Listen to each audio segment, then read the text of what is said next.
Greetings, gamers, and welcome to the 205th live stream from the MisfitGamersStudios. I am your host, Vortex, and this is D&D Discussions. On today's episode, we have a brand new race. This one's called the Chameleonfolk, and it is by Desmar Sama. I don't think we have to be concerned at all with what we're going to get into. We might be able to figure it out by the name alone. But let's find out what Des has in store for us, because Chameleonfolk sounds like it should be pretty simple, one and done. But we'll find out if there's any surprises on our way through. I can do see, this is what happens. You take a week off and then suddenly you don't know how to do an intro anymore. That's exactly what happens. But what's up, everybody? How y'all doing? Shalom, my friends. Excited to be back in the studio. I'm always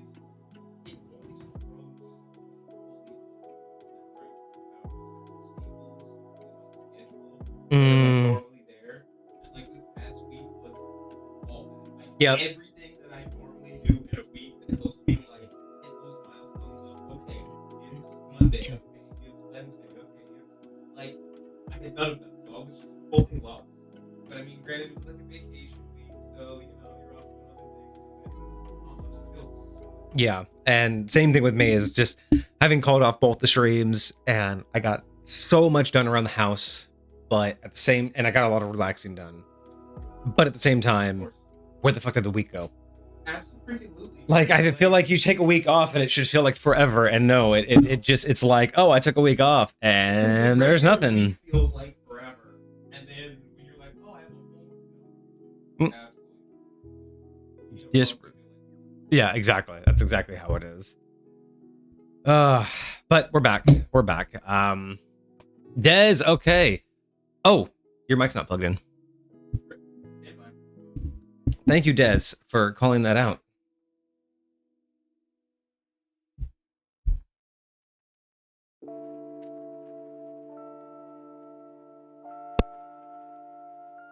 All right, that should have fixed it. Again, you take a week off and Yeah. you just think everything's gonna Just everything becomes out of sync. You know, you Yep, don't know what you're doing. absolutely wild. Oh, but we're here. We're back. Absolutely, we on are. track. Des is here, which is great. That's what we really needed. It's true. As long as we get the author, we're fine. That's all that really matters. Because you gotta let us know if we got any questions, if anything weird comes up. But again, if we misinterpret something. facts, yes, that happens quite a bit, especially with me. We got this. Yeah, we can make it work. Oh, but other than that, I don't think there's a lot. There is a big announcement finally, or a big, at least a fun update that I have. We love updates.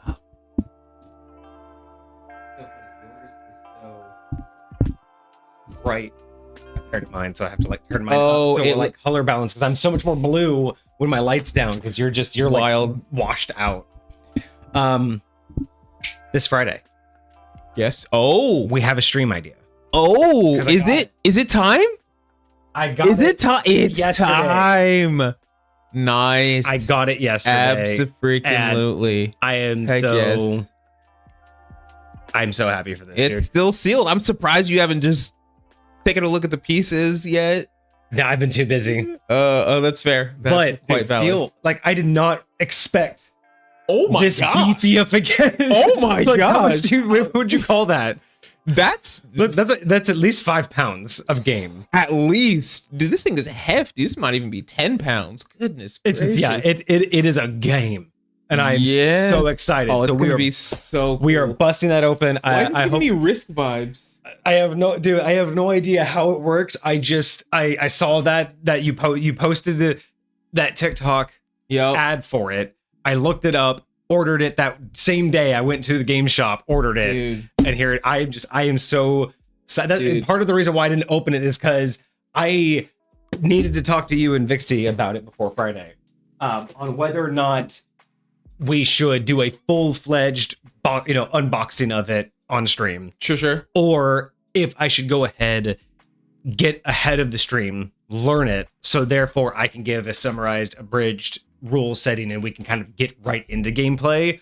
Whilst like I can still show off everything while taking it out and setting it up, but I could also be getting quicker with the rules instead of us sitting there fumbling. You guys, Yeah. popping all the because we did that before. Where Yeah, you guys got that to was cool. build the whole game was out with cool. Baldur's Gate. but it really only let us play like one round. I have Right. no idea how long this is going to take. It's you know, I don't That's know if true. we can do this on Friday. You know, Actually, maybe Friday should be the unboxing, and then if we're all super psyched over that, maybe then you come back on the weekend and we'll play like a Yes, full game, because it may that's not, true. because it does say it is about 20 minutes per person, so it's going to be at least an hour with just the three of us, So and that's not including how to learn it, I know right? we were talking about, I know we're not going to do a community stream in December, but we were talking about possibly doing a special stream or something like This could that. be it. So like, yeah, I don't necessarily mind that idea. And now I could potentially get a half working stream set up in the back room. Ooh, So that's with fair. with less. That's It won't true. be as nice, but yeah, we'll figure that We'll part out. talk that. Yeah. But- Okay. You know, that's kind of the eventual goal is getting to that stage where we can do a full game this week, because not this week. No, I but this think that'd month, be. because I think that'd be very. Cool. I don't know if it'll be how quick it'll be. So I want to talk to you and Vixie to figure out, should we just do the full thing on stream, or should I get ahead of it, For sure. learn as much as I can over it, and then it would just be a quick. I'm not take even YouTube. mad at doing what you just suggested and like doing one and then the other. You know, like do an unboxing on stream where we go through, open everything, and like get an idea of the rules, and then actually stream And then the I'll game. learn it, and then actually just do a quick tutorial. Yeah. Well, yeah, that might be good. So get two videos out of it. I like that. Yeah. I'm totally down with that. If you guys have any ideas, you throw them in chat. But yeah, that was the big one. We finally got Plunder. I'm really, really excited about it. Apparently, there is a tabletop war game that's called Blood and Plunder. Ooh.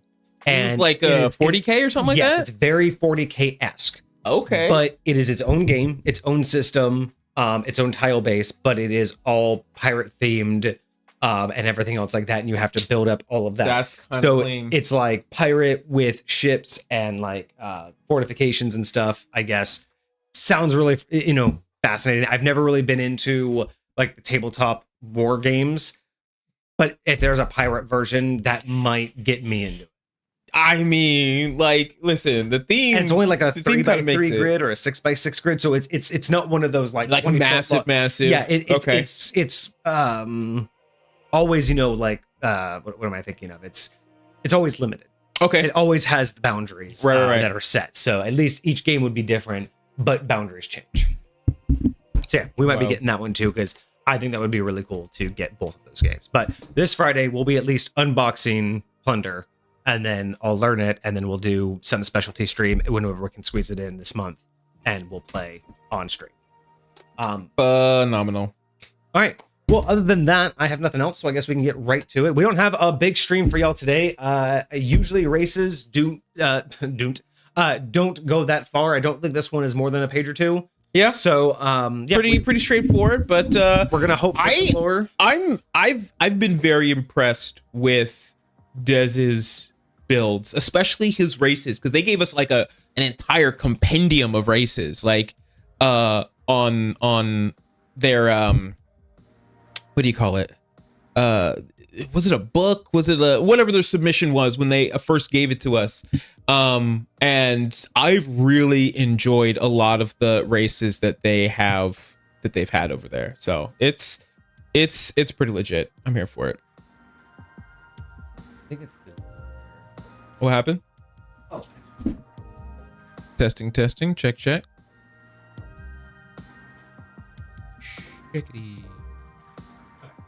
Checkity. that should be a little bit better. Yes.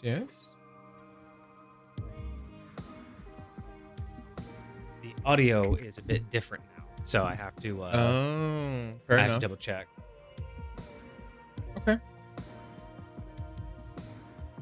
All right, so that should be a little bit less spiky for everybody, hopefully. Because it seemed like it was spiking quite a bit, so hopefully that'll be a little bit easier to listen to. Okay. We're dialing it in, folks. We're dialing it in. Like you do.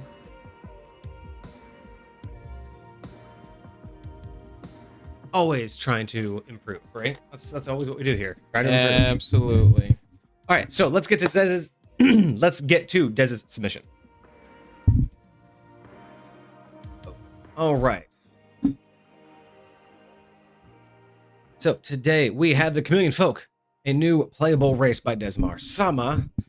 And as always, we would start with the description, but there is none. But is this player provided? This or author is provided? author submitted art. All right. So we have a armored up lizard folk This gives me looking like a but chameleon, based on chameleon lizard folk, which I kind of like. So I'm really expecting this to come with either built-in stealth, built-in camouflage, built-in disguise kit kind of thing. Like, being a race, we're not going to expect a ton, right? sure. But considering with chameleons, this could be anything from the literal. So I can have stealth checks, I can blend into shadows better, I can change my color in order to blend into my surroundings, right? Mhm. But if you're wearing armor, you can kind of go about it in the same See, thing as that's the what I was going to invisible ask woman. you about. Is would you consider It's not magical, so it doesn't take your clothes. So like the Yeah, invisible yeah. woman concept is, well, how does that work? But we could also go the figurative chameleon, where maybe you have boosts to charisma and persuasion and blending in. Maybe not full shapeshifter of like you don't look like anybody else, but the kind of Sure. the idea of once you hit a crowd, you just Yeah. disappear, right? So I Absolutely. feel like there's a figurative and literal way that we could go about the concept of a chameleon folk. Sure. What are you hoping for? Because I'm definitely hoping for some sort of stealth boost. I think that's where I would want this to go. Absolutely. I think there's definitely something to be said, even if it's like, I think stealth should be included, but also potentially like the route you were talking about with charisma, because I think this could also play into like a bard feel and vibe. Like, imagine if you could control it to a more significant extent, and you would be able to do something to the effect of like turning like these like bright vibrant colors, like like neon greens and oranges and stuff, and you could almost look like jester vibes. Not jester from Okay, so chameleons are what I was expecting. So I'm also wondering, what about their tongue? Because they're one of the lizards who has like the shooty Yes. tongue. Yes, So I would love something like that. Like, maybe you could like grab and retrieve something up to like 10 feet I away was from thinking you. about that because everyone always tries to make it combat related, and while that would be a unique disarm opportunity, I just like the idea of it's almost like a built-in personal boomerang. Because weapons that have boomerang where you can toss them and Oh, yeah. Is it boomerang, or what's the one where again you can throw a weapon and if you miss it comes back to you? It was I don't know about the trident. miss, but like I know that there's an artificer infusion where you can basically make any weapon a returning weapon. So Okay, like so when it's you just returning, Yeah, it's yeah. just returning as well. Because there was one edition that called it boomerang, and then I think they went to returning. Okay. But like imagine it's almost like your own personal version of returning for items 5 pounds or less. Okay. So it's like, you can throw a dagger, and as long as it's on the ground, like the person pulls it out and throws it on the ground, within a certain amount of feet, you can be like, I retrieved that with my tongue. Right. So it's not like an attack. You can't move somebody with it. But it would be super cool if I was able to disarm an opponent and I didn't have to get into melee distance to get their weapon away from them. Or someone else does it, and then you can pull the weapon away. Yes, Without exactly. entering combat or Like- opportunity of attack. There's this awesome fighter subclass that this makes you the battle master, and they actually have a disarming attack. And to be honest, I think that's a widely underused mechanic Oh, in 5th absolutely. edition. Like, almost nobody in any of my campaigns ever really focuses or pays attention to actually disarming their I opponents. think 2 reasons. One, we're not conditioned to do so because narratively it doesn't seem to matter. Because again, people don't think about narratively ending fights as often. Sure, And 2, there's that not is a big thing. I there's wanna not a change. good, or there's too strong of a counter mechanic. It's the same thing that we've talked about before, where it's like, if it's only gonna, unless it's gonna take their full action to get their weapon back, Sure. more often than not, it's not that big of a A lot deal. of people just say, "What's the point?" They're just gonna pick it up again, whatever. Yeah, unless you can do more with it, which is why we've talked about being able to the crit alternatives, having Yes. the disarm crit alternatives. Absolutely. Now imagine Absolutely. in that conversation we talked about not just the weapons they're holding, but anything that's visible.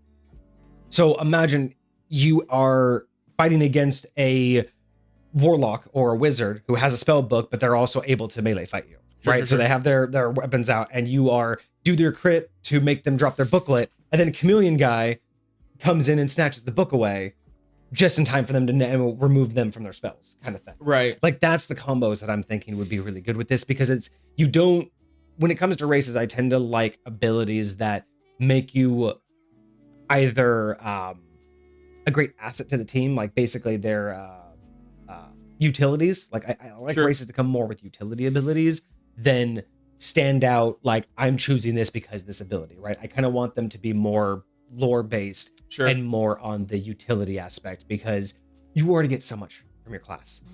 I really want to round out how you're going to play the character based on these utilities that you get, not because like things like, you know, you move a little bit faster. Moving 5 extra feet is not even that great in most cases, but as a utility for playing your character that you're just naturally faster than everybody. There's moments where it's like, hey, this guy's going to run away. Well, the fastest one of us will catch up to him, kind of thing. Like there's just moments like that it makes a lot more sense. But again, I don't think players are conditioned to do it that way. I think most players are conditioned to look at what is the biggest benefit in what I'm going to be faced with, not what I'm going to play as. Right. And that I think is also kind of a difference in how we talked about how you and I approach the game. I come from the mindset of it's not about what I'm going to come up against. It's about what am I going to play. Nowadays, it's more about I need to build something against what I'm going to come up against. You know, especially with the concept of DM versus player mentality, right? I know what my DM can throw at us, so I have to come up with something that's going to be, you know, even more difficult. And it's like, but that's, no one's playing up to the story, which I think is difficult as well when every game you play is a different storyline and a different narrative. Maybe that's also a big difference of open line or open story and open world gameplay versus one shots and linear gameplay, because every single story is different. So you don't really get attached to how you interact with the world. Yeah, that's very valid. Like I legit had my first episode or my first session of my new campaign with my kids yesterday, and kind of just like we were talking about, I put them in like just like a basic, super basic combat just to get their feet wet with like actually using their characters. And I felt so bad, man. I crit on these people twice, the same person twice. And I was like, I'm really not trying to kill you guys like this. So I was like, but I instantly, well, I unfortunately didn't. Like the first time it happened, I literally just did crit damage to them. But the second time I was like, why do crit damage? Why not just do something different? And so like they were fighting owl bears or whatever. So I was just like, this thing steps and stomps on you. You're now prone and you're stuck underneath its paw, but no extra damage, right? Yeah. You know, so like it's you don't have to just full smash or whatever, but like there's definitely different ways you can play with it. I think characters can do the same thing too. So yeah, and that's where I'm that's where I'm leaning in for something like this, is with a good race like this. I really hope that we can see more of that connection to the lore and utility, and less something that people would just go, oh yeah, I'm going to use that because it's just going to make my character okay. Yeah, absolutely. All right, Des, what do you got for us? Let's take a look. Do this. So starting with ability scores, we get choose one of the following. A, choose a +2 or any +1, or B, choose 3 different +1s. Sure. I've seen that before. Yep. Nothing wrong Although with it because the it's 3 standard. different +1s is unique. I don't know if I've actually seen all 3 of them like being able to choose 3 different. Usually you're only able to choose 2. Well, yeah, you get a +2 and a +1, or a +1 across 3. But usually for a race you're only able to affect 2 different so you stats. get 2 or 2. Yes. This one is you get 3 or 3. Yeah, Okay, interesting. So we are getting a third ability score. Yeah. Okay. I'm not Potentially. upset. So in that particular case, what I would prefer, depending on what we read, this is where I would lean into that third one should be pre-chosen. Okay. So you can do 2 and 1 or 1 and 2, and you get a +1 in X, Y, and Z. Whether it's going to be, again, depending on what we see, whether it's charisma, dexterity. I would like to see that third one have been chosen solid based on the lore, and then the other 2 are character build, because then at least we lean more into it. So that's going to be my first suggestion. Is I don't know which one it's going to be because we don't know how that's going to work yet, but I would immediately suggest that at least that extra third one should be pre-chosen to direct the build. I do like that like it gives a style of versatility that I don't think I've seen Like, and I think that it fits with what a chameleon is. Yeah. You know, because a lot of what they're about is blending in and like versatility, being able to do a lot of different things. So I would say that kind of fits with the vibe of what we got going on here. So I'm not mad at that. Yeah. All right. So size is medium, which is fine. I would have even suggested small. I would have expected, and not suggested. I would have expected. I feel like I could see it either way. So I feel like it would be cool if there was like an option, because I also don't think I've seen a race where you could be one or the other. So it's like, hey, you could be size small or you could be size medium. You know, that's true. It would be kind of nice to choose that. Yeah. Okay. So, and I don't think it would make too crazy of a difference, just because you can choose small creatures as races anyway. So it's not like, you know, you're breaking the game if you're one or the other. I mean, there are plenty of smaller lizards. I know that, you know, these are not the large. I mean, you know, a large, I guess, would be an iguana. Like iguana would be considered large. This would be medium. And then there's plenty of others that would be considered small. But just to change it up, you know, there's mediums is just constant. We're constantly being medium characters. Yeah. I wouldn't have minded at least the option. So yeah, that would be kind of cool. Speed is 30 feet and climb speed equal to your walking speed. Climb speed equal to your walking speed. Okay, that's fair enough. Okay, so I'm kind of torn on this because if I remember like chameleons, you know, they're the ones with the big scissor hands kind of thing. Yeah. And they don't move that fast. Now, granted, you know, they can like, you know, pick up some speed. So it's like, I'm wondering, should one be slower than the other? Walking versus climbing. Like, I would say that's question number one, because I have a second question to go on that. But that's question number one. Question number two is, should there be verbiage that requires, because I've seen this in other, like Spider Walk, I think the spell. Spider Climb. Or Spider Climb.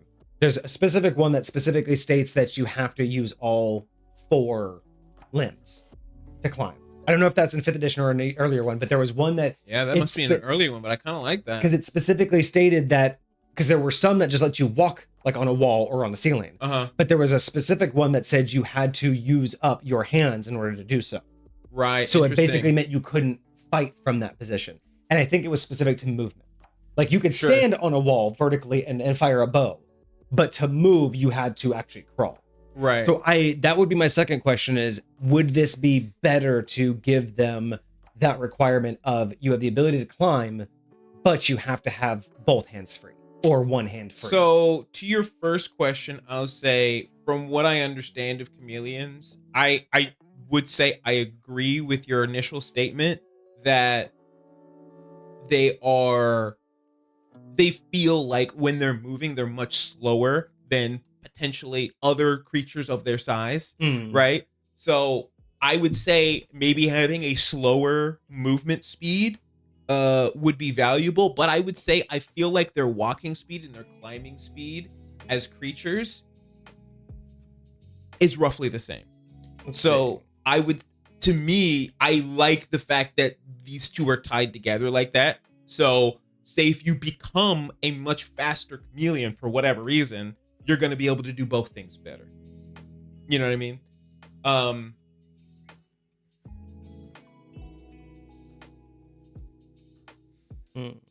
I don't, to your second question, I don't mind the idea, especially because of how chameleons specifically climb, adding the 4-limbed requirement. Like 4 points of contact. Yes. And then even letting that upgrade, like at level 10, it goes down to 3 points of contact. Or, you know, something like, I wouldn't mind that. But I will say, if that is the case, I would love to see, at the very least, an attack, if not an ability, of where you could hold something and use it with your tail. Oh, yeah. So like, use your tail as a limb. I would like to, like, hey, say if I have a sword, I can boom. That would be interesting. I wouldn't just use it as a shield. I wouldn't be totally against that. Yeah. So like that because I feel like a lot of what players try to do when they're climbing, it almost feels like, why would I climb if I can't do anything while I'm up here? You know what I mean? Exactly. So if you had an option, I have to use all 4, but at least I can attack you. At least I can. And that's only, and I'm only thinking all 4 to move. But if you are stationary, you'd be able to control So Okay. yeah, it's 4 points of contact to move while climbing. Sure. But then you can let go and hold on with your feet and Right, then right, do right. your bow, do your sword. That was just kind of my thing, is like, Okay. there would be that, because I think 5th edition has mechanics for drawing and putting away your weapon. It does. So that would, and how often do we ever enact that? How often is that ever enacted in combat? Because, initiative, I pulled my weapon. Well, It's very rare that you get this, unless you built someone who uses multiple weapons. yeah. It's very rare to do that. So this would at least enact that condition and that concept of action economy. Actually, That put that you in actually there. have to put your bow or your sword away, climb and move, and then, because what is it, a bonus action or is it a full action? So you get on your turn one free item interaction, and one of those item interactions can be to stow and or draw your weapon. So you could theoretically on your turn, free item interaction, stow my weapon, then climb up, Move somewhere, and then on your Move next somewhere. turn, free item, pull it out, but then shoot. next turn, put it away, Yes, then crawl. And yes. see, that would make Yes. you still get to do all the things you want to do at climbing. It really breaks up when you get to do the climbing, right? It's Sure. not just, I climb, I move, I climb, I move, I attack, I move, I attack, I move. You know what I mean? Because that's what it Right. would be, right? I feel like that's what ends up becoming is the alternative to flight, which is you can't hit me now. Right. But if it was this, you can climb as long as your hands are free, and then you can be stationary and do whatever you want, with your hands. Yes. I think that would not only give us that ability to use that action economy, but it would drastically give you a better role play as well as a utility of this, right? Instead of just freely getting spider climb. Yeah, and I feel like it would cause people to think more strategically as they move and as they do things, instead of just running around like they always do. Just basically, I'm a piece on the board, I'm just going to move you around. You know what I Right. mean? Like, I'm an actual person with limbs, with abilities to do things, and like all of those things matter. And so And I have maybe to it take would that give into them more account. creativity too. It would give them the idea that, I have to be somewhere, so let me actually go to the ceiling in this corner so I'm mostly covered while I'm, Right. It would just give them more opportunity to utilize the terrain. I mean, they could go up to the ceiling and then hide behind the chandelier for Now, partial cover, right? I will say, I don't know. So when you read this, because I'm actually curious how other people would read this. When you read this, do you read a climbing speed of, there's a flat wall, like a city wall, I can now climb up that wall?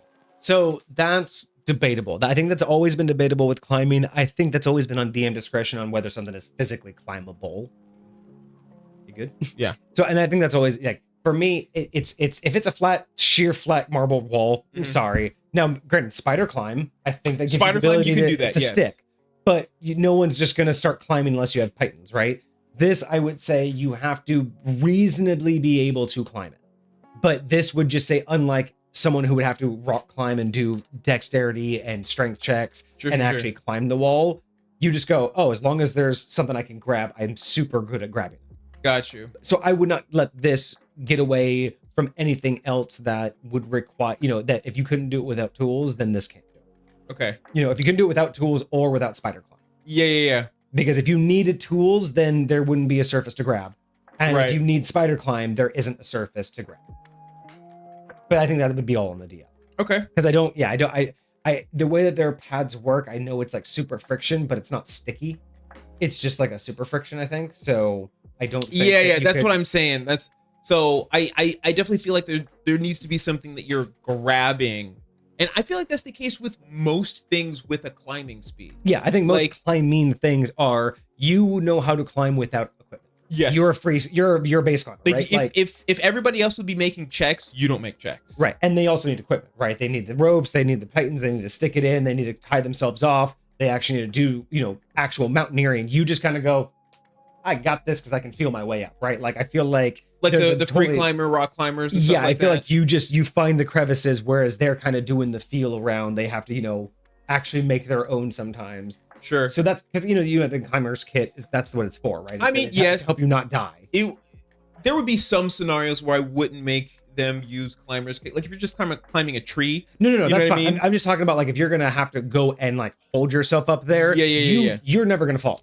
You are just going to be Yes. fine. They need the climber's Yes. kit because they won't just stay on the wall indefinitely. they will Accurate, eventually yes, like absolutely. get tired. So I think I would like to see verbiage where climbing speed requires movement requires 2 free hands. Okay. I think that would play into what this thing is, and it would also just give that extra role play aspect and, like you said, that tacticalness of how am I going to move and strike the best when I can't do both at the same time. Yes, absolutely. Or at least on the same turn. I kind of like Cart's idea about have given them advantage on perception because their eyes are traditionally on and weirdly enough, like they can move their eyes independently of each other, and like so they're not like, can I have to look at you and have to. That would be very interesting. Like imagine if you had flanking in your game, because not every DM uses the flanking role. I don't know why they got rid of flanking. Well, I mean, it's theoretically in 5th edition. It's just an optional rule. Yeah, but I don't know also why no one uses it. Also, I feel like there could be some balance in their rule because they just give you just straight advantage. Which straight advantage if you're flanking them, and it's like it is way broken for that. But there usually should be some sort of like I always like to add in the flavor of like you both have to be actively attacking them. Sure. So you can't just I'm standing next to him, he gets advantage. It's like you haven't even attacked yet. Yeah. Once you've both attacked him, now you're both all engaged. Yes. So for me, that's one of the like the limitations that I put is yes, you can get advantage, but you both have to have actively attacked. I would say something if they have been attacked this turn. That's another great one. So if you've been attacked this turn, so the first person doesn't get the advantage, but the next person does. That's beautiful. As a generalized rule for flanking is it's never the first person to attack that round, but it's every subsequent attack because that first attack was what they're focused on. That's way better. Cart actually gave us a this or that. From a story perspective, what would be more damaging? Casting Earthquake on the ground or on the side of a sheer cliff? Would you involve different effects like falling rocks on a sheer cliff compared to the regular one just because it's different? So it's interesting because my first initial thing is like it's the same thing. The sheer cliff is just the side of the ground that you're not standing on, right? Like, but I get the idea, right? There are effects that happen when you cast Earthquake on the ground. As a DM, I think the question is, are there different effects that would happen if you did it, while people were climbing the side of a cliff? Like if you did, would that be a different effect than if you were standing on flat ground? Would you judge those to be different? And if they are, which one do you think is more damaging? Like which one do you think is more devastating? So is the question, there is a flat plane and a vertical plane, and if I cast it on the flat plane, do I think it'll do something different than if I cast it on the vertical plane? Well, so that's the premise of the question is how you judge that. Like, would you do anything different, or is it just the same thing? The ground shakes and the movement is, it depends on your version of D&D and what Earthquake does. I definitely like the idea that, it would definitely do different things based off of what the material is, right? If you cast Earthquake underground, whether it's on a grassy plain, whether it's in a swamp, all of that's going to change it. So yes, depending on the type of cliff that you're climbing, that part, yes, I would absolutely say other effects happen. Sure. Now, when it comes to the actual this or that question, what would be more damaging? In the context of different things would happen, but overall, a sheer cliff most likely means a mountain. A mountain means sparse, if any, inhabitants. So there might be a couple buildings or a small village. There might be a castle or a fortification nearby. Oh, that's what you're saying by damaging. But when I think of a flat ground, there's immensely more opportunities because there's only so much inside of a mountain I can do damage to. Sure. Even most of the cave systems, they're the safest place to be in an earthquake. So one on the ground, where ground can move, shift, you could destroy whole landscapes. You can open up, aquifers and drain lakes. Yeah, way more devastating on flat ground, hands down. This or that, it's on flat ground is definitely more devastating than on a sheer cliff. So I'll run you real quick through my thought process because when I'm thinking, I I initially pictured all things being equal. If you're casting these spells, like I'm thinking we're in the middle of a desert and there's a big mountain in this desert. And so I'm going to cast it either on the desert floor, you know, or I'm going to cast it on like the mountainside. My initial thought was, okay, casting on the mountainside, there's going to be consequences. It's the exact same spell, but there's going to be consequences, right? And gravity's obviously going to play a big part in this. And so my initial thought was like, okay, casting on the mountainside, clearly you have an increased chance for something like an avalanche, for landslide, all this kind of craziness. Falling rocks, perfect. But when you think, and looking at the earthquake spell in 5th edition, this is an 8th level spell, and one of the first things that it has the ability to do is cause fissures, right? Chasms just opening up. That's like, I watched this random video about TNT mods in Minecraft, and one of them was literally a fissure generator, and it just created this huge, massive, just now you can opening in the ground. Go ahead and crack open the mountain. I might get a couple rocks fall on me, and now we have a cool feature. Unless it's a volcano, casting it on the ground. But you take a mile high mountain and crack it in half, and some rocks fall down. Hey, after it's all said and done, you got a cool new feature to look at. You do a mile long crack in almost any landscape that's populated, devastation. Because even if it's through farmland, you've still now cut off access for a mile in either direction. You just can't get to the other side of your land now. If you do it anywhere near water, you've most likely lost all of that water. If you did it near the ocean, you have now ocean water potentially coming in. If you did it, near volcanic anything, now you have the possibility of that coming up. You have the possibility of a land moving upward or downward. I feel like there's so much more devastation on flat ground. Awesome question. That's wild. All right, so back to the review. We have 3 abilities, it seems, other than the speed. So I think we're both in agreement. Speed could be fun if it was manipulated a little bit, played with a little bit. And I really like I don't mind it as is for 5th edition. It's clean and it works just like everything else. I just would like to push that narrative a little bit more and say, hey, you can't move if your hands are occupied. Sure. And then that would make it just a little bit more interesting. All right, but first ability, we get Tongue Wallop. Your tongue is a natural weapon. See, this is where I was a little bit concerned because I didn't want to go this route. We'll see. Your tongue's a natural weapon, which you can use to make an unarmed strikes. If you hit with them, you deal bludgeoning damage equal to 1d6 plus your strength modifier, even though it's like a squishy blob. Like, you know what I mean? Like it's a little bit hard for me to sell on this.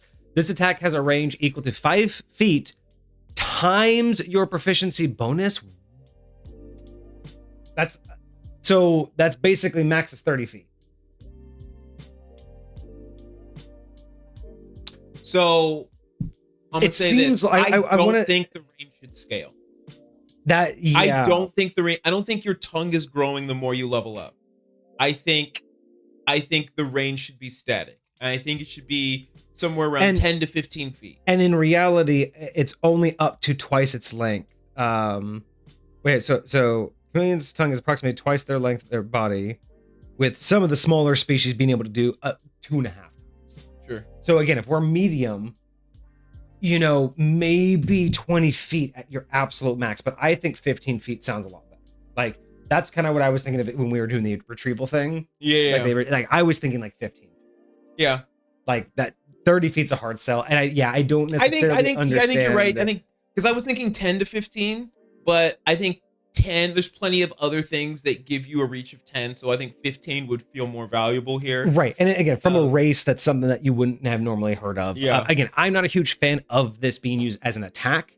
Sure. But especially now, especially because this is a race, the scaling doesn't seem to fit as well, because usually age and level don't necessarily scale properly, so it is just weird that suddenly your tongue's longer. Sure. So I would like a static one, but 15 gives you a good amount right out the gate. And I don't think anyone's going to, again, no one's going to be mad about 15-foot reach. Yeah. At any point. So I would definitely knock that down. The 1d6 plus strength modifier, I'm not, again, 4 damage, I'm not upset with it. Yeah, I don't mind a 1d6. I'm debating whether I think strength is fine. Yeah, because when it comes to the damage, I definitely agree with bludgeoning damage out of all the choices. And I kind of get like you're shooting it out with such force because these things are freaking fast. I mean, Like, that is true. It is one of those like You it know, is like a cannonball. So there like is that is water fair. can mess you up if it hits you going fast enough. That's fair. So like sure, but I also agree. Like I would be okay if they went a different direction with the tongue's purpose. I mean, but I would even prefer it being more like a distance or a range. I don't know why I was saying distance. A ranged grapple. Like you can use this up to 15 feet. That would and be cool. Stick on them. Now it's not a full grapple, but it would prevent them from moving more than 15 feet from you, or they can make a strength check and drag you. Which could also be just a cool little thing of you could be dragged. Or they can try to rip themselves imagine off. doing that. Imagine being able to like grapple onto like a carriage that's like running away from you or whatever like that. Yeah, and then you get dragged along with it. Dude, that would be wild. You're like a wizard and you cast levitation on yourself and you're just So I would prefer that. I would definitely prefer that over damage. Sure. Yeah. Because I get what you're saying. It is out with such force that doing damage would be, makes plausible, sense. Yeah. But I just can't get over the idea of what it's supposed to do, which is basically, mold onto a bug. Sure. And just grab it. And I'm just thinking, you do that in the middle of combat, someone just gets hit with that, and it's just like, now their arm's just stuck, and now they have to like basically fight you because they, can't fight anybody else. Like that would be, and then again, I don't know if you would want to be able to like drag them or anything, but yeah, there would just be some interesting things that I could think of. Your strength would have to be a certain. But take it easy, Des. Sorry that you can't stay. Oh, sadness. But yeah, so I would love this to be a ranged grapple, because that's also something you've never heard of. Yeah, absolutely. Grapple at 15 feet, and you can even just make it that this version of grapple just slows their movement to 0, unless they make a strength check to break free. Like it doesn't have to be the full grapple; it could just be something like that. But the idea that you stuck them. I mean, I feel like there should be a simple enough way to word this, but basically, instead of like your speed becomes 0, but you can't, like similar to the fear spell where you can't move closer to the target, you can't move further away from the target than 15 feet without like at all. Like once I hit you, I have you grappled, right? Grappled. You just can't move further away from me. It's almost like lasso. Yeah, it's more like lasso. Yeah, it's just you can't go you can't move away from me. You can circle around me and you can get closer to me, but that's about it. That's cool. I like that. What's up, Cart? Spells where you have to make contact with your allies to give them, and this tongue could be used. Oh, that would be sick. Touch spells, like if you were a paladin. Yeah. Lay on hands. Yep. Doing that from 15 feet. Yep. I absolutely love that idea. Dude, you're a cleric and you want to cast Cure Wounds, because Cure Wounds is like the harder one. But from 15 feet. I got you. Yes.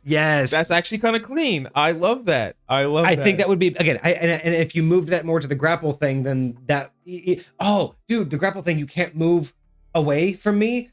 You get kicked off, like I'm within 15 feet of you, but you get Spartan kicked off a cliff, and I use my reaction to use Wallop, and I stick you, and I stop you from falling into strength contention. Absolutely. So I can sit there and hold. I would 100% allow that. Yes, I would 100% allow that shit. So tongue Wallop just needs to be tongue stick, or whatever. It just needs to be like we need to change this from damage to grapple, because then you have the utility of stopping someone going, through something. And if you make it basic enough, I, even as a DM, would allow you to do something like try and disarm somebody with this. Like if they're holding this, like I'm going to grab this, I'm just going to wrap around your hand, and I'm going to see if I can come away with your weapon, like. I wouldn't mind that. Yeah. Like a little called shot kind of thing. Yeah. I definitely think that should be, between you and your DM, to worry about, But yeah, just being able to do that. Oh, and bro, we could I know this sounds a little bit video gamey, but you want to be like a rogue or a monk, right? And there's like a pit, and then there's a lever across the way that would like lower the bridge, right?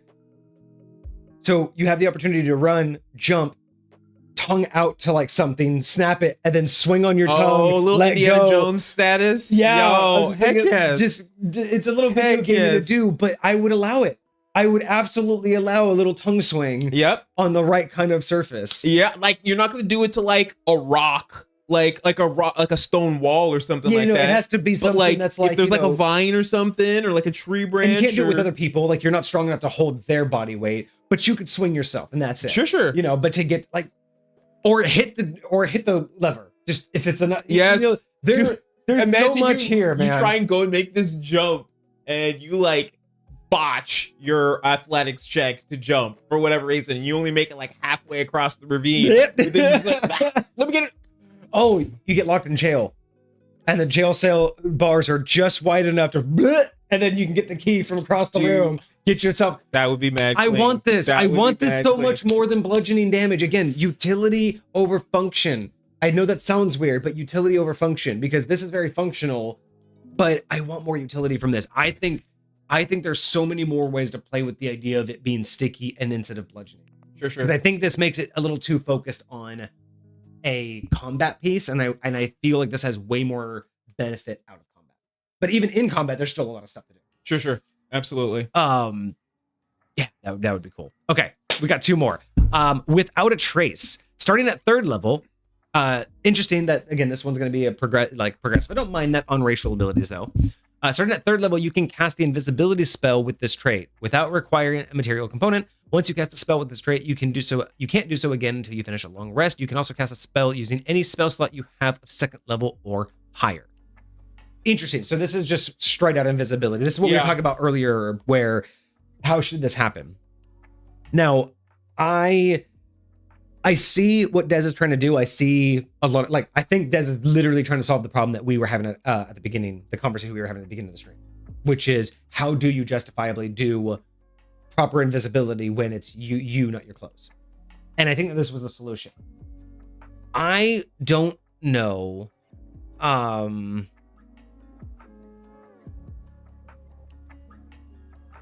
of Fury. A Fury of Tongues. If you were a monk. Wild. So Cart concurs on something. What is regular invisibility? That's a +10 to your stuff or something, right? No, that's pass without trace, and that I'm gonna get to in a second. Regular invisibility just literally makes you invisible, which means other creatures can't see you. They can't target you for spells. They can't do stuff like that. Yeah. But you're still theoretically there, and so they can hear you and they can perceive you. Yeah, If they figure out where they are, you can attack that square that you're in.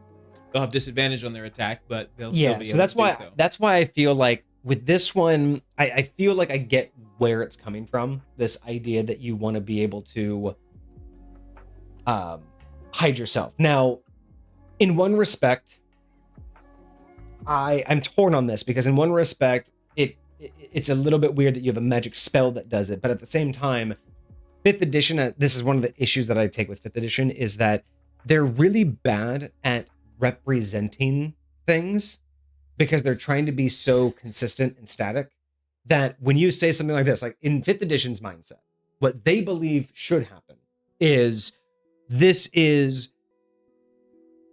the same thing as invisibility, right? Like the intent, I think, was always that you have this ability that mimics this spell and what it does. Yeah. But you're not casting the spell. The problem is I think the way that 5th edition, again, has been conditioned and written, it basically is telling everybody you have this spell.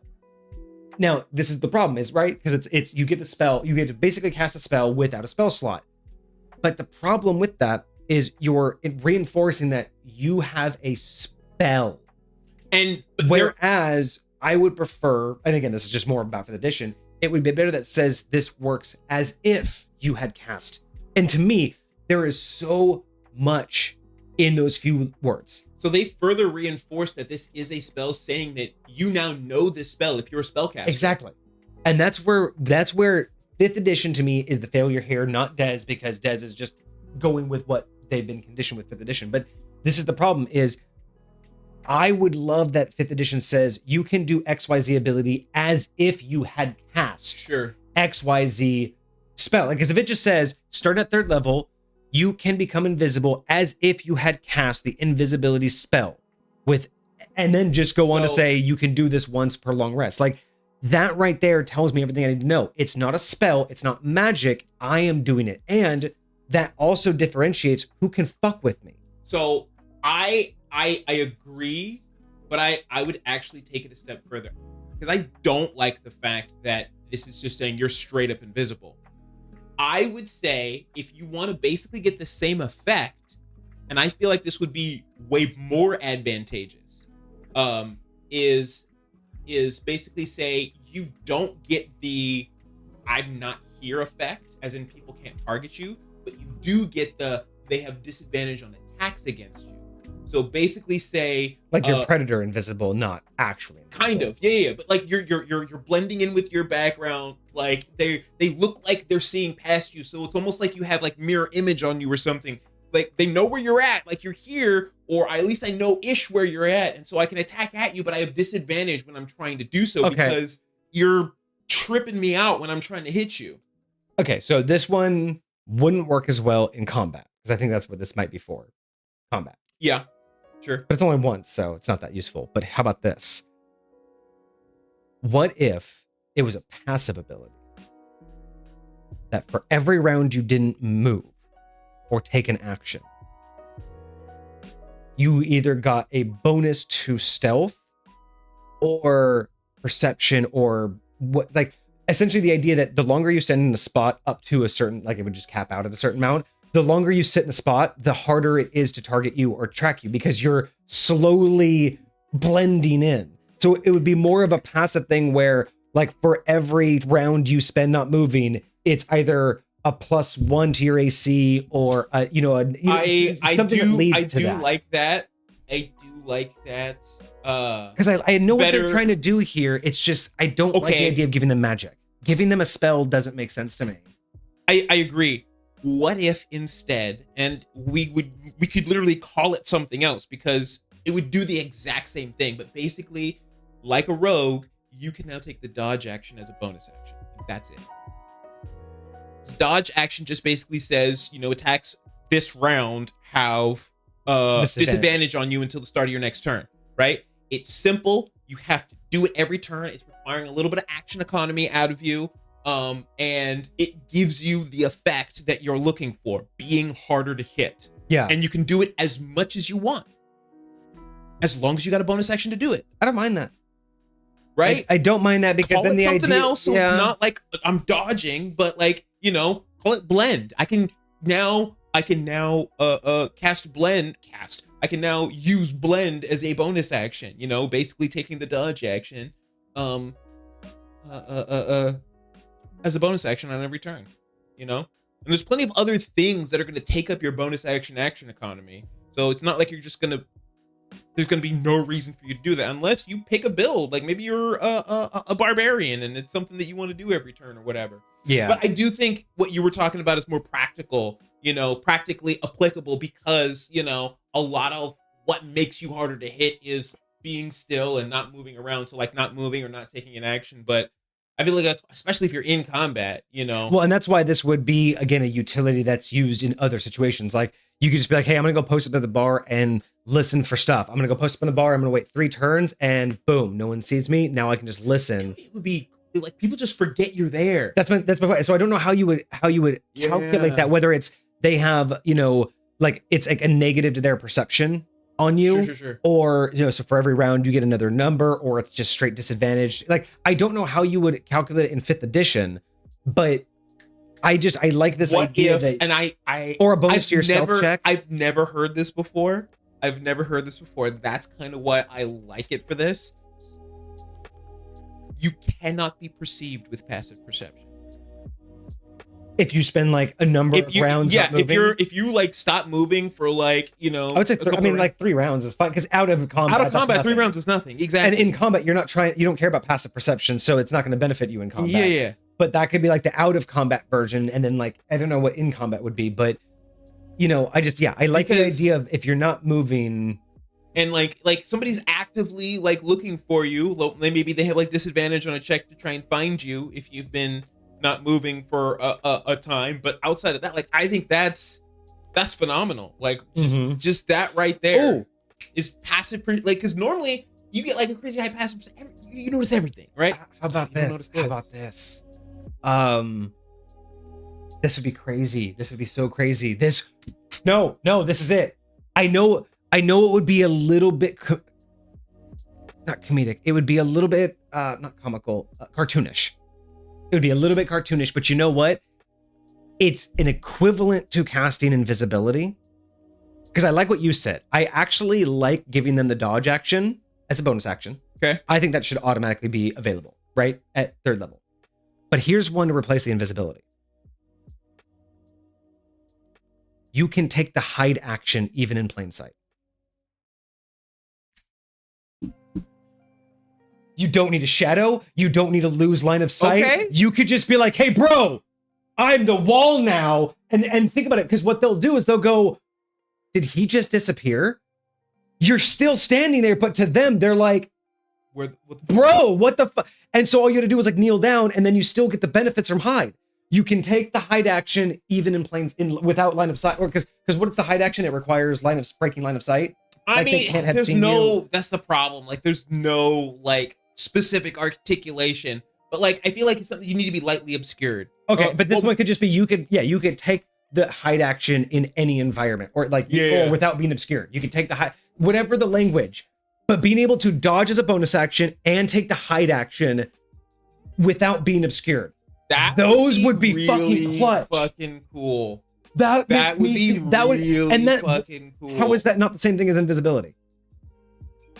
It's just better. To me, it sounds better than casting a spell, because I can just take the hide action and boom, I'm gone. No one knows where I am, and then I can move around. Lie, this is every rogue's fucking dream. You can't see me. Like, and then you can get benefits to. Then you could just say you get a bonus to stealth checks. Dude, a Gloomstalker rogue with like, this, you just disappear in front of your face, here, bro. And then again, if you really think that's too much, you can say that you can take the hide action as long as you're near any wall or any flat surface. Basically, you just have to have something to. Right. You can't be in the middle of a room. If you think that that's too much, you can say as long as you are next to a solid surface, you can take the hide action. Okay. Because that means that basically you can chameleon into any pattern, therefore everything's a shadow to you.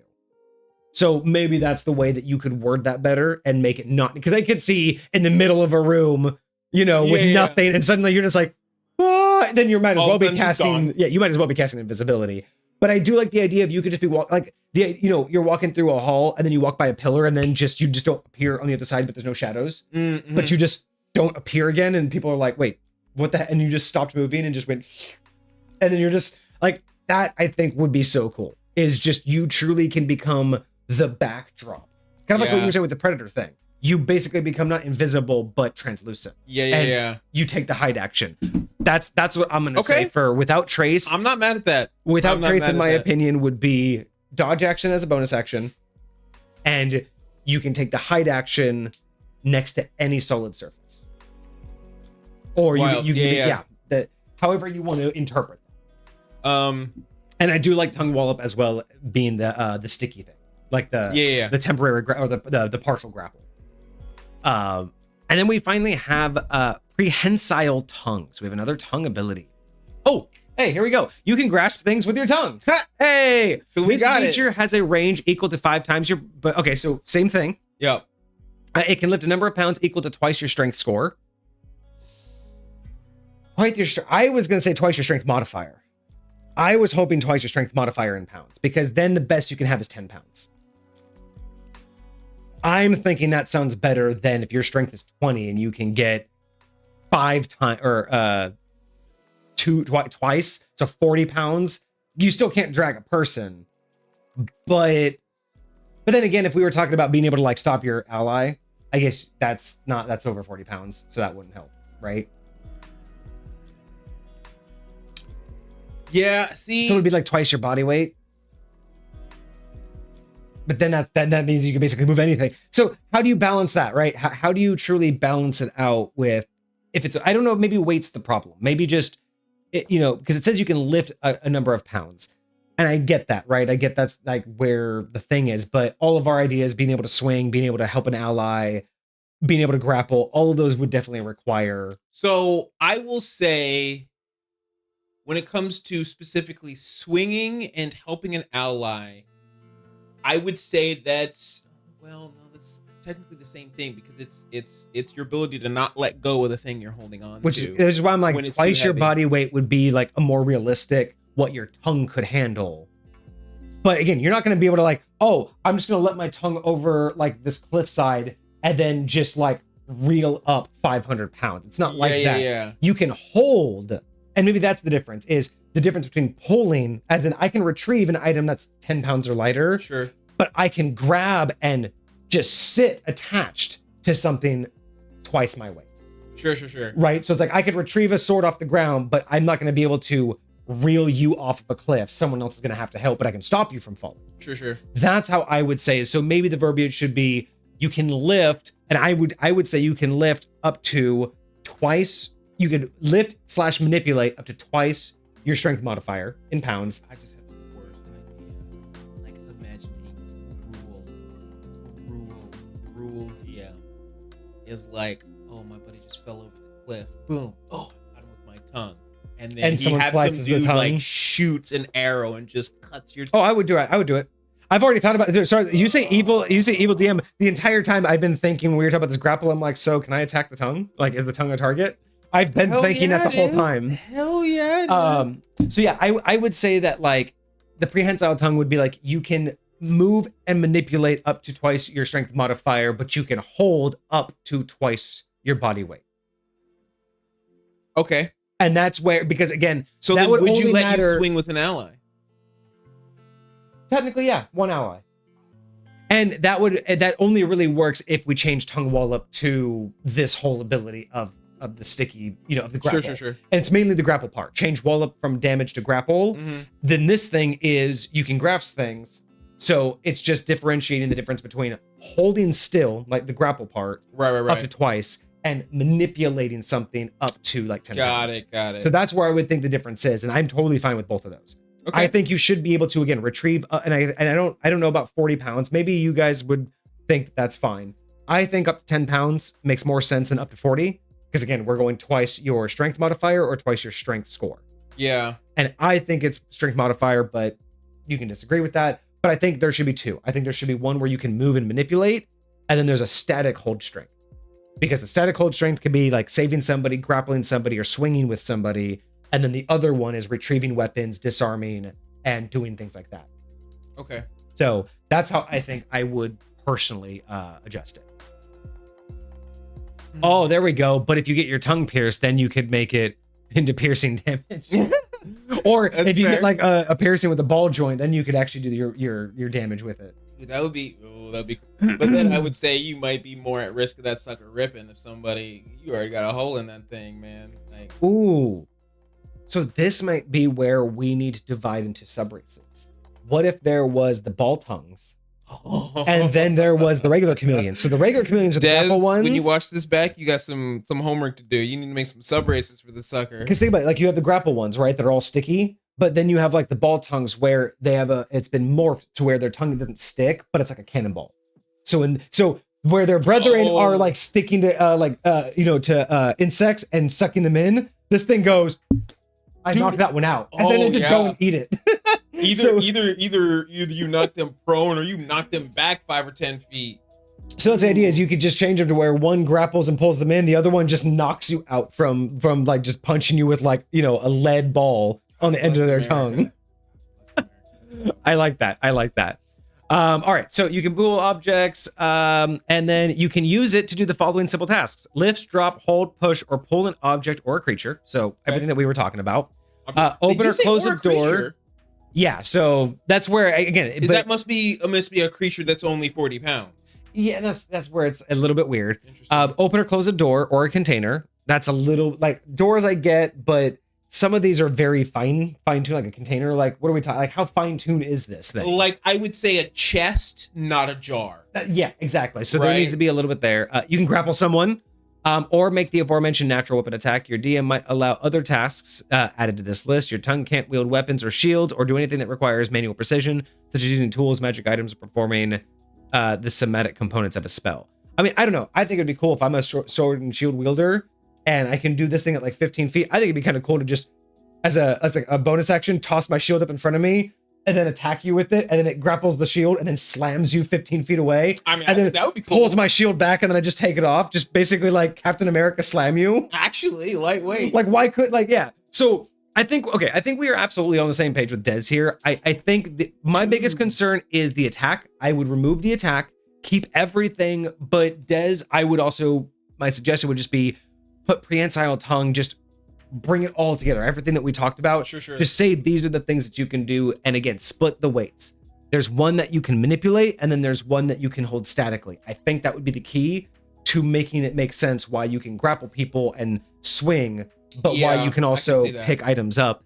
And then I also think that, just the idea of, you wouldn't be able to wield a weapon, but I definitely think that there's a potential that you could help do something. I mean, it'd be so cool. Someone throws a spear or a javelin and impales the dude, and then you tongue whip, like, so it's impaled, and then you tongue whip and then just slap it in deeper.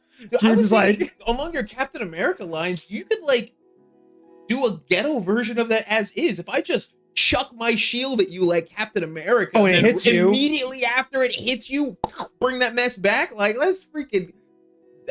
That's a vibe, man. Yeah. Like, that's crazy. Yeah. And then you can let your players do some crazy fun stuff, like someone drops a spear and there's two enemies. You go, they're positioned right there. I'm going to grab that spear and I'm going to pull it right past them and knock them both prone. Because this is the shit that D&D doesn't ever really give you opportunities to do. Like, and this is one of the topics that I wanted to talk about on one of our D&D discussion topics is getting into more environmental effects like that. Like, if there's a weapon on the ground and you can kick it, like, why shouldn't you be able to, like, you're a fighter or a rogue and someone threw a dagger and now it's on the ground. Why can't I do the hacky sack, kick it in your face? It's only going to do like maybe like a D4 -1 damage if I hit you, and it might be at disadvantage because that's not a normal attack.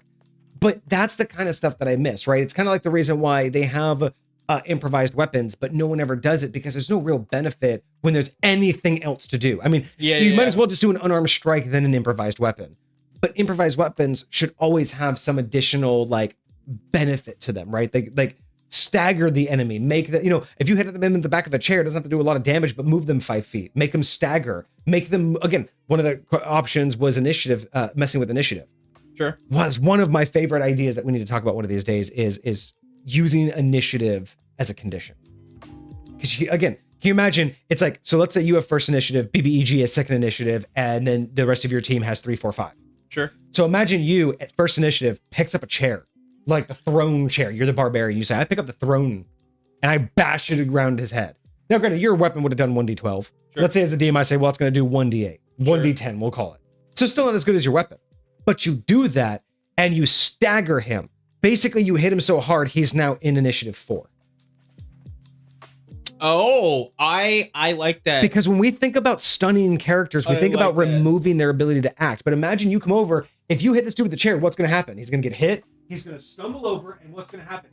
There's Guy right there, your next buddy, wailing on hit. So basically, you kind of just shift initiatives because you've staggered him. But it's not like he can't move. It's not like he can't defend himself. But he is now not going to react as quickly as he was in that initiative order. Okay, this is we need to talk about this one of these days. Because I have imagine if you had a party of 4 people that could all move you down the initiative in some way, yes, yeah. Because again, I wouldn't want it to be a static like this is a feat you do. But this is what I mean by like just this is how we need to play with. Why should I even bother with an improvised weapon? Sure, because it should do something that my weapon can't. Yeah. And if I could bash you over the head with a giant table, and I think they've started to do that when it comes to because like even weapons themselves have become very bland. And so that's why I really like the appreciate weapons abilities, with the weapon proficiencies or masteries, whatever they're called. I think that's a great start. I mean, I love the idea of having unique ones for stuff like improvised weapons because there's a whole build around improvised weapons, but yet and still improvised weapons don't really give you any incentive to like run that build. I mean, think about this: like you throw someone like again using the environment. Let's say I want to pick him up and throw him through the table. Like let's say you're in a dining room, right? You're fighting the king. You throw him to the table and he crashes through the table. Yes, you've knocked him prone. But instead of just doing, it's going to use his movement to stand up, why not it uses 1.5 his movement? Meaning he has to use all of his movement to stand up, but then he can't move officially until his next round because he He's still in the middle of a broken table Yeah. with everything crowded around his Difficult feet. terrain around He him, still whatever. he stood up, but I mean, you've seen the table smash. Yeah. All that stuff is now at his ankles. Yep. Just because he stood up doesn't mean he's just gonna walk. You know, you throw You're someone in surrounded water. by caltrops, man.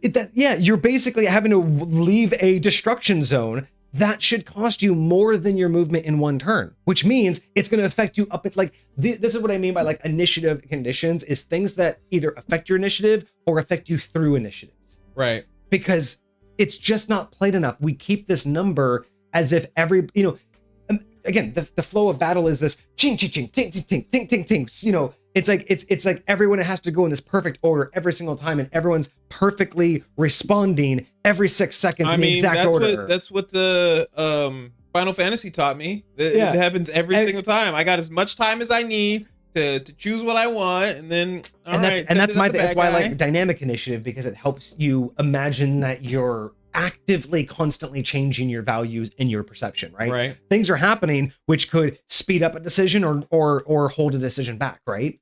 And that's where I feel like these conditions would do for that, is being able to like force those on somebody else. Very interesting. But yeah, so I like this. I think my biggest concern is doing damage with it. I think that was my biggest concern. I think everything else that we talked about, I think Des is totally fine with, because Sure. they gave us the same examples. I would just split up the two different types of weight limits. Without a trace, again, my suggestions there, what Kage said, do the dodge action as a bonus action, and then be able to take the hide action next to any solid surface. Doesn't have to, without, you don't need cover. Well, my initial thought with this was, because they went the spell route, I would, for me personally, a more applicable spell would have been something like Pass Without Trace. Right. Except you don't give it to like your whole party within 30 feet of you. It's just you that gets it, right? Yeah. You know, but again, like having that work and feel good like a chameleon, you know, it lasts for an hour, but it's like just for stuff like it's like I feel like it would not feel as good. You know, I feel like it would be more accurate, but it would not feel as good as what we talked about. And it again leans away from the whole magic aspect, which Right. I much prefer. And it gives you, I think that gives you way more opportunities in and out of combat. 'Cause Yes. Instead of once per Yes. day, you're just taking the hide action. Mhm. You can anytime you can take the hide action, you just don't need a shadow. It's basically you can walk into a bar and just go sit at just lean up against the wall, and as soon as everybody doesn't look at you for that one moment, you're gone. Yep. And then you're still there. Someone can still bump into you, but unlike the invisibility spell, if someone bumps into you, you're still invisible to everybody because you're still hiding. That person knows you're there. Yeah. Everybody else still is, you're assuming that you're still hiding from everybody else, because unless they saw them run into something, and what they see, they saw someone run into a wall. Sure. Because from their perspective, they just bumped into a wall because they still don't see you. But that person just bumped into you and go, oh wow, you're like just like the wall. But that's why I feel like Right that would there. work, right? It's like I don't feel like you need, and then spells like there wouldn't be any like dispel magic. Oh yeah, That would have to worry- exactly. you wouldn't have to worry about the spell magic. You're not going to be detected by Arcana. Yeah. So there's a lot of different ways that I think that that's why I also say that if you are going to one for one mimic a spell, I think it's so important that adding those few words of as if you had cast the spell. Right. Because it's then drastically mimicry, not exactly. replication. It's basically telling the player you take the spell verbatim how it works, but you are not casting magic. Yeah. And that's that line I think is so important to draw sometimes, is when it's an ability, you need to differentiate the fact that it's not a spell that can be manipulated like other magic. Because there's a lot of like player features, and there's a lot of times when DMs are running creatures like bad guys, and there isn't that specification on whether this ability that this creature has counts as a magical ability. Like a lot of people, feel like they should be able to dispel and or counter or something to that effect. Something like what is it? The harpy cry, like that lures you and stuff like but that. That's not a spell. But it's not magic. It's not a spell, but like, is it magic? Like, is it is it like their Psychology. innate ability to like Well, just do a that's thing the thing to is, you? and that's why I love what I did with High Point is break up magic, because Yeah. the problem is it's hard sometimes to just call all magic because a magical weapon or a magical creature that is innately magical doesn't get dispelled by dispelled magic, right? It's only for spells, like it's only for casted spells, not just, you can't just walk up to an elf and be like, dispel magic, you're no longer a magical creature. Yeah, It doesn't work that way. Yes. You can't just walk up to a sorcerer or a warlock and go, dispel, you no longer have access to that warlock magic that they gave you. So to me, certain things that have magic aren't the same as magic spells. Like that's why I feel like in High Point, I needed to change that. Like the same thing about my wizard versus the standard mage wizard, Sure. which is, memorization versus forces of nature. You're not going to dispel magic from a wizard because it's not the same thing, right? That's basically that. It's like one, basically call it a taxi with the Uber app, and then you can, intercept that. The other one basically like ripped a hole to the location they need to go to. There's not really anything to like, interact there. But yeah, anyway, I do think that there's a difference between something that is magical and something that is magic. I think those are two different things. And then the last thing we said on the build was the climb speed. I think it would be really great to have the verbiage that in order to move while climbing, you need to have your hands unobstructed. Right. I just think that would just be a fun mechanic. But overall, I love this. Even though we changed a lot, it would need a lot of changes to work in High Point. The idea is pretty solid. We came up with a lot of fun ideas for this, and I think very cool. Very cool. This is one of those races where it's like sometimes races can feel kind of campy, where it's just like it's just a humanoid with an animal head. It's not really anything major. Right. This is one of those that just knocks it out of the park. This idea of what we're trying to do with building a new playable race. This is what I want to see. This was way more involved in the lore than I was expecting, even though I went a different direction. So yeah, very, very solid. This is what I want to see when we're talking about new races, because this feels like something I could have read from a D&D book. Going into it, it felt like it was gonna be basic because, like I said, I always love the stuff that Des puts into their creations, but like I wasn't imagining that I would be as inspired to do so many cool and different things as I was.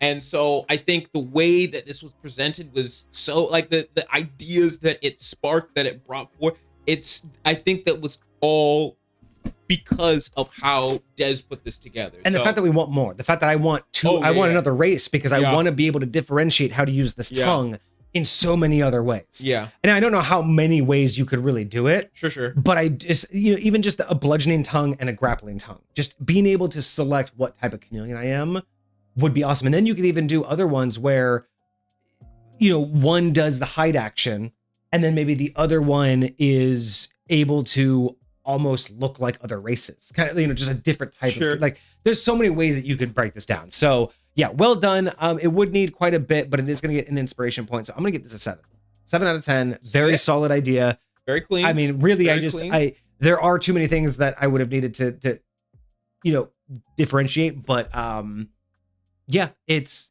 a really solid idea. I really like it, and I would play it. So absolutely. Fantastic. Same. Thanks, Des. Sorry you weren't here for the whole thing, but hopefully you enjoyed the rest of the VOD. Yes, absolutely. Let us know what you think of the Discord. But yeah, that was our Chameleonfolk, everybody. Thank you so much for that review. If you all are interested in submitting your own review for reviews on Monday, you can go ahead and do so in our Discord. Link is in chat right now if you want to go and check this out. Bam, but that's it. That's all we had for you guys today. We are just back from the holiday season, so absolutely. It's a little bit touch and go right now. Not trying to do it super late, but that's not too bad. Yeah, hang on a second.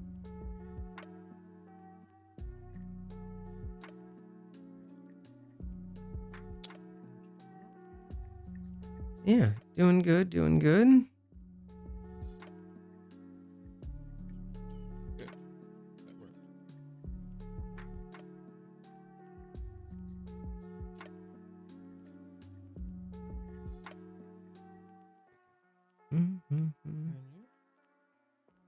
All right, yeah.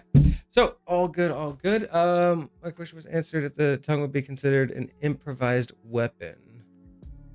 In this particular build, it wouldn't because it has its own attack. Yeah, I don't think way that that- we would ever.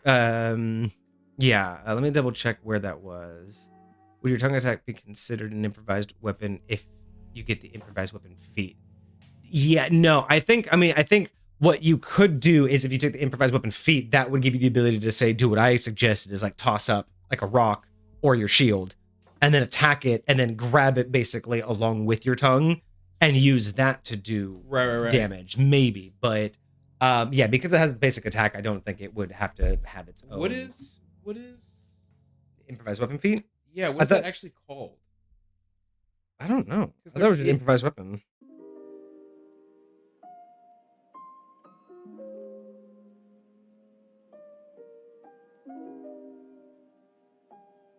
Yeah, they only do 1d4 damage.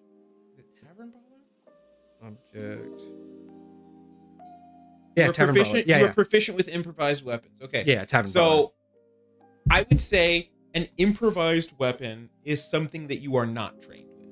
It is something that is improvised in the moment. Yeah. Right? Yeah. And A as non-standard weapon or something that, yeah, you're not. for familiar that reason, I would not consider this tongue an improvised weapon because Yeah. I would say it is something that with. you're trained with. I think Des classified it correctly as improvised. Or not.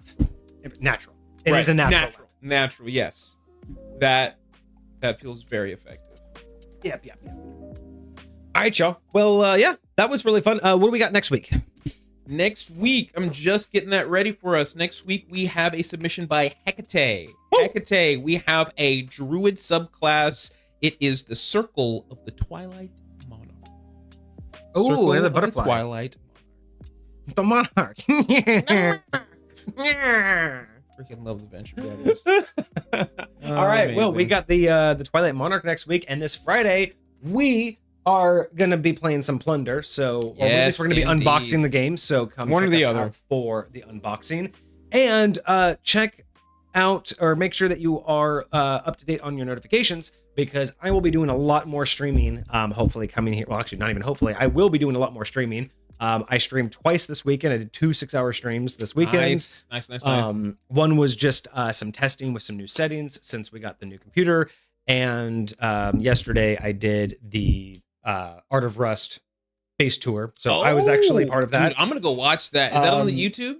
I did. Well, so I didn't get the VOD. That's one of the ones I didn't post to YouTube recently. Oh, so okay. I will be uploading those VODs to YouTube. So don't worry. Those are coming. Okay. But I did post on our main channel. I did post 2 videos recently. I just posted them in the Discord as well, under game chat. Okay. I did 2 videos of the walkthrough by myself. One's a silent walkthrough, Okay. and then another one's with commentary. Got you. So I did 2 of those, and then I will be downloading and uploading, and then uploading the The one you did with them. yeah, the actual base tour. And then this is tour. Okay, and not actually downloading right now. So I will have those uploaded here in the next day or 2. And then yeah, so go check out those once I upload them. But you can go check out the Rust build. And yeah, that was kind of cool. I was number 5. I was the 5th one, so I had to be there early, do my little spiel Nice, about it, nice, and then nice. I just streamed. My computer was just doing just fine, so I streamed the entire thing. Clean. And I think I was I was one of the only ones that, or not one of the only ones, but I was one of the few there that didn't have any issues. There were some people who had to re-log out of the game and come back. Oh, really? I had no fucking issues. It was Nice, so nice, nice. nice. It is So, it is a lot nicer. Do they than- do these tours at the end of the season? every month? So when is the season over, or did it just reset at the beginning of the month? So it resets the first Thursday of every month. There's a server reset. Okay. So ours will happen this Thursday, and then there is going to be a weird one this month. It's going to be a short month because Force Wipe is on January 1st. So it's going to be before the actual cutoff date. So we're all kind of scrambling to do the holiday one. Yeah. But yeah, basically it's month long. They always do a theme, and then some people follow the theme, some people don't. But you have a month long to build your build. You can submit it for tour, and then at the end of the month, they have a set time. Everyone logs in. A bunch of streamers will log in and just go from base to base.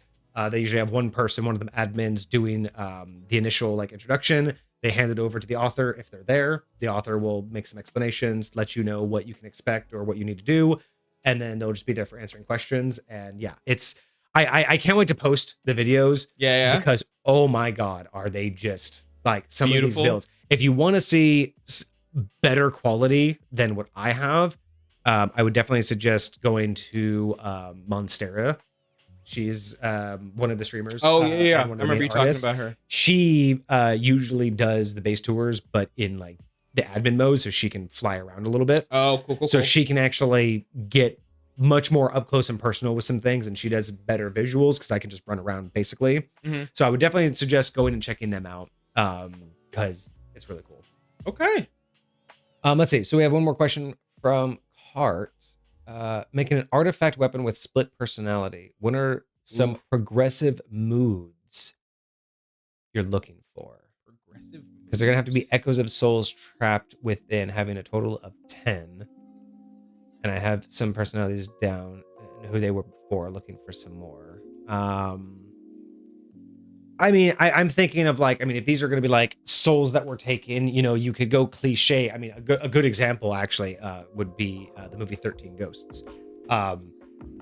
But the idea behind it is imagine what situation these people were in and think about that, like that last emotion. So, you know, you're going to have the pride. You're going to have the prideful, you know, one, right? The one that died out of spite for everybody else and who died for not necessarily a worthless cause, but died needlessly for pride.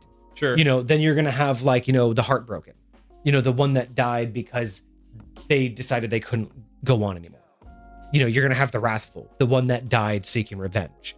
You're going to have the innocent, the one that had nothing to do with it, right? You're going to have the criminal, the one that was punished. Yeah. Like there's like what I would do is when you think of the lore behind how these souls, how and when the souls were taken, what you need to do is look at those situations and go, what was the strongest emotion of the strongest victims? And you'd look at the reasons why people would have been pushed to death, right? Mhm. If they're innocent, it was, you know, just innocence is the only other one that doesn't stand out, right? But vengefulness, that would be wrath, right? Sure. Pride, just, you know, going beyond your means because you don't know any better or because you can't say no.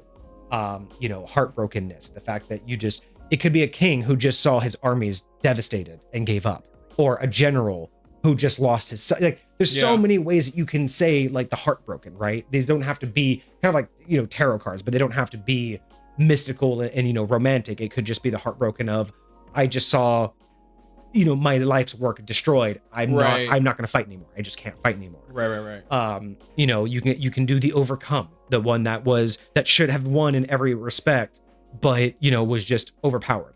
The traitor, you know, the one that died by betraying and then, you know, ended up getting backstabbed themselves, or the betrayed.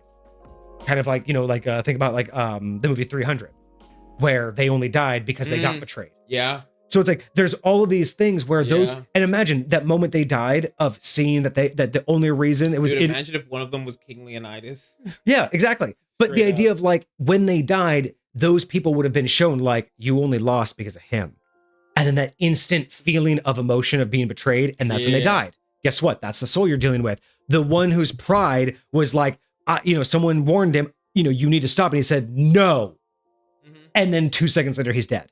You know, the innocent, the one who was cowering away and trying to hide and not involved in anything, and then was found, right? You think about these situations and what was that last super powerful emotion from that particular soul that was taken. I like this. And what sparked it. Once you know that, that's your personalities.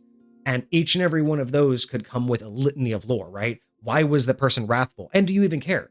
If you want a wrathful personality, is it just purely for the revenge and wrathfulness and it's just indiscriminate? I mean, or do you want this to be a storyline that you can evolve? Depending on how specific it is, like these personalities could be the culmination of all wrathful souls and or all of them, right? Like rolled into one. So it's not one individual feel, but it's just the manifestation of wrath. Yeah. So that, you know, that's the way that I like to do things, especially when I know a lore like, oh, this is gonna be the collection of souls. The next logical thing that I do is go, okay, well, how and when were these souls taken, and therefore, and why? You know what I mean? if this whole thing is about the, you need to collect souls in the most emotional state, so not any soul can be taken. That's when you need to push that, that's what, because you could just say, oh, he was a warrior, he died, yay.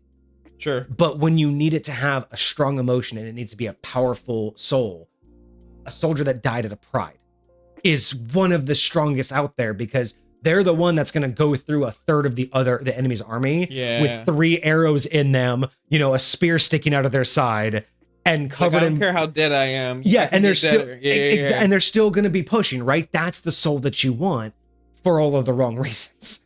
But I feel like those are the things that if you need to have, I like tying personality with those kind of emotions, because one feeds the other, right? It's the personality type that brings out the emotion, but it's also that emotion that feeds that personality type. So when you tie the two together, you get a really solid idea of what you're looking for, I think.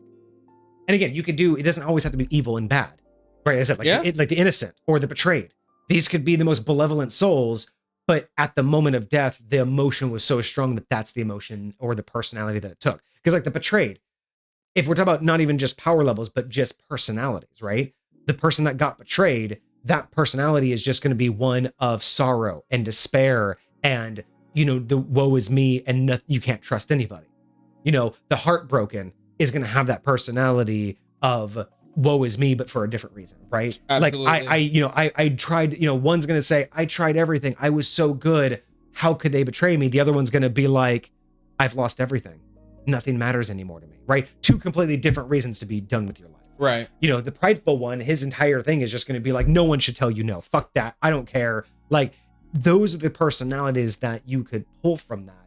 And they don't even have to be evil or good or even great, but they do have to have a solid reason why that personality and that moment that they got taken, those have to have a good meaning. They have to connect.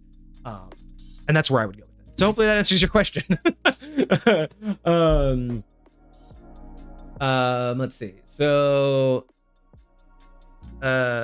so Car already knows the situation that they're in and the entire lore sheet that will be for them. Okay, cool. Interpersonal question I need is, do I do it in a charge-based scenario where you will have a random one that will have control at the start of the day, but should I include charges for you to... Oh, okay. So at the start of each day, a different personality will take over. Interesting. Should there be a way for the player to change personalities, either by re-rolling or by selection? So every morning it'll be a new one, but should the player have any ability or charge, or could there be a way for the personality to shift? Depending on how powerful it is, I think there should be a cost.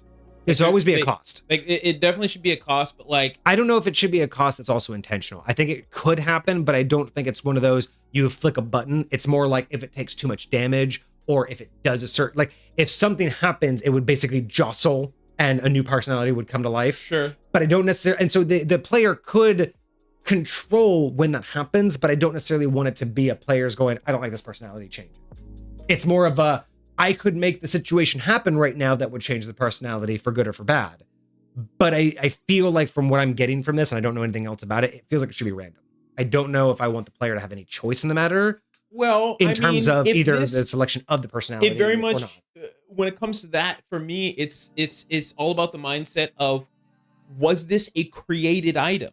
Oh, yeah. If this was a created item, or if this was an item that just was because of happenstance, it became what it is because of the environment. Because that'll change it. Because if somebody created it, I feel like there's most definitely should be some intentionality behind it. Like, I want to be able to use this weapon. I want to be able to do the thing. Now, I don't necessarily think you should be able to choose which personality comes out, but maybe I say, hey, I want to roll the dice again. I want to try a different one. I want to see what else I get, because, I've had one before and that one was incredibly helpful and I want to see if I can get that, Yeah. So yeah, I like the idea, but without knowing more, I would say that I don't mind there being a chance to re-roll it, but I would have it be more of situational instead of like just sure, I can do this X time per day. But yeah, let us know. We're looking forward to it. And then I will have probably tomorrow, because I'm downloading the videos now, I will have those rest videos on the VOD channel uploaded tomorrow. Nice. So you guys can go see the full tour. One of the videos is just me and Vixie playing some games, and then the other one is me playing some Hitman right before the tour. And then it's just like it's like 4 hours of tour. It's insane. Nice. All right, y'all. Enjoy those videos. We'll catch you all on Friday, but I will be gaming some cool games now because I have a fancy computer and I can stream at 60 FPS and play games I cannot wait like to 100. rock marbles one more time with us. Like run it back.